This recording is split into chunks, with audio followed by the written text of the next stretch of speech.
Saudara-saudariku yang terkasih, pada hari ini Rabu 20 Agustus 2025, saya Romo Siga dari Gereja Katolik Santo Fransiskus Xaverius, Pacitan.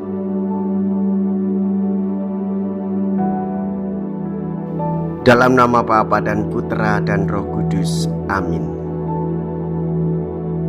Kita bersama Bunda Gereja merayakan peringatan wajib Santo Bernardus, Abbas dan Pujangga Gereja.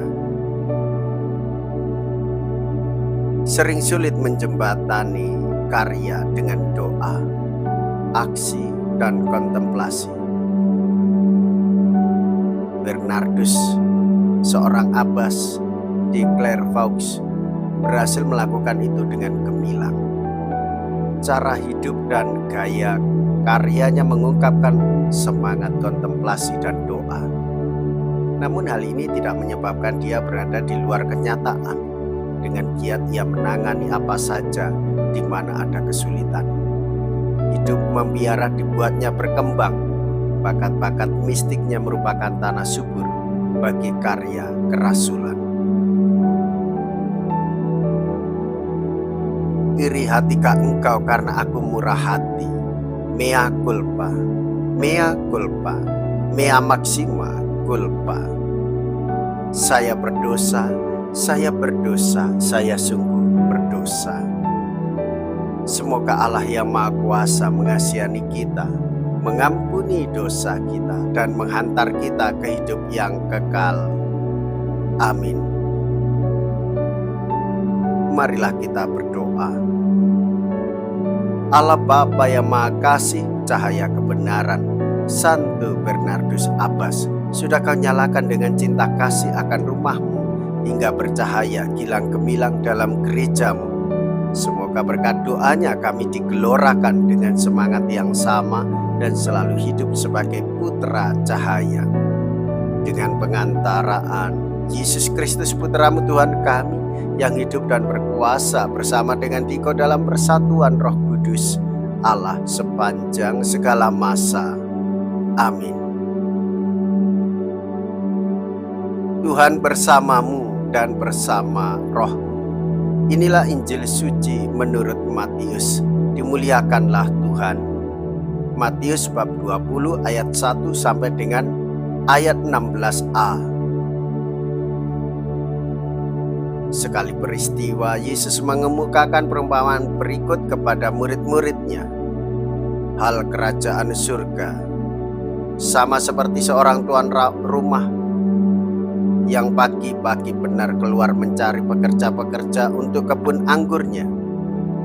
Setelah ia sepakat dengan pekerja-pekerja itu mengenai upah sedinar sehari, ia menyuruh mereka ke kebun anggurnya. Kira-kira pukul 9 pagi ia keluar pula dan dilihatnya ada lagi orang lain menganggur di pasar.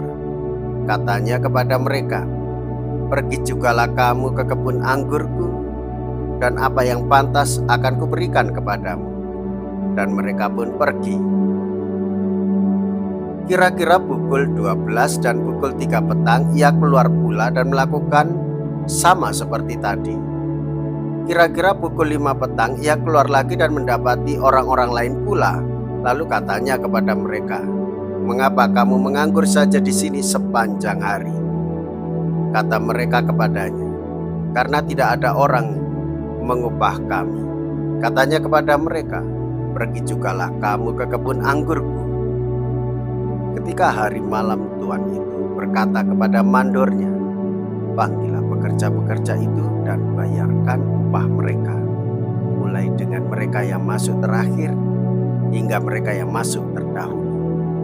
Maka datanglah mereka yang mulai bekerja kira-kira pukul 5, dan mereka menerima masing-masing 1 dinar.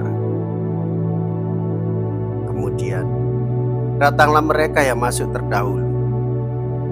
Sangkanya akan mendapat lebih banyak, tetapi mereka pun menerima masing-masing 1 dinar juga. Ketika mereka menerimanya, mereka bersungut-sungut kepada tuan itu, katanya, "Mereka yang masuk terakhir ini hanya bekerja 1 jam dan engkau menyamakan mereka dengan kami yang sehari suntuk bekerja berat dan menanggung panas terik matahari. Tetapi Tuhan itu menjawab seorang dari mereka, "Saudara, aku tidak berlaku tidak adil terhadap engkau. Bukankah kita telah sepakat sedinar sehari? Ambillah bagianmu dan pergilah.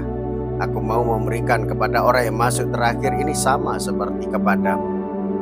Tidakkah aku bebas mempergunakan milikku menurut kehendak hatiku? Atau iri hatikah engkau karena aku murah hati?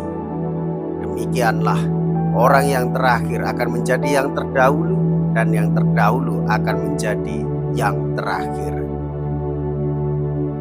Demikianlah sabda Tuhan. Terpujilah Kristus. Saudara-saudariku yang terkasih, kita menyadari adanya satu kesepakatan bekerja 1 hari mendapatkan upah 1 dinar. Dan Tuhan mengundang siapapun untuk bekerja di kebun anggurnya. Dari sini kita belajar sungguh bahwa Allah murah hati. Kasih dan pengampunannya sungguh mengubah hidup kita. Kasih Allah dan pengampunannya tidak terbatas pada keinginan kita, jasa-jasa kita, dan kehendak kita sendiri. Kasih dan pengampunan Allah sungguh mengungkapkan jati diri Allah yang adalah murah hati. Maka hendaklah pula kita menjadi pribadi yang murah hati. Jika mau mengakui diri sebagai murid-murid Kristus yang dewasa dalam iman, kasih, dan pengharapan. Konkretnya tentang murah hati yaitu berbagilah dengan saudaramu apa yang kamu punya. Marilah kita berdoa. Allah Bapa yang arif, bijaksana, semoga santapan yang kami terima dengan rasa syukur pada peringatan Santo Bernardus Abbas ini membawa hasil bagi diri kami. Semoga kami disemangati oleh teladan dan nasihatnya, hingga hati kami ditawan oleh cinta kasih akan Putramu Yesus Kristus yang hidup dan berkuasa sepanjang segala masa. Amin. Tuhan beserta kita sekarang dan selama-lamanya. Semoga Allah yang Maha Kuasa memberkati saudara sekalian, Bapa dan Putra dan Roh Kudus. Amin. Saudara-saudariku yang terkasih, pergilah, ibadat sabda sudah selesai. Syukur kepada Allah.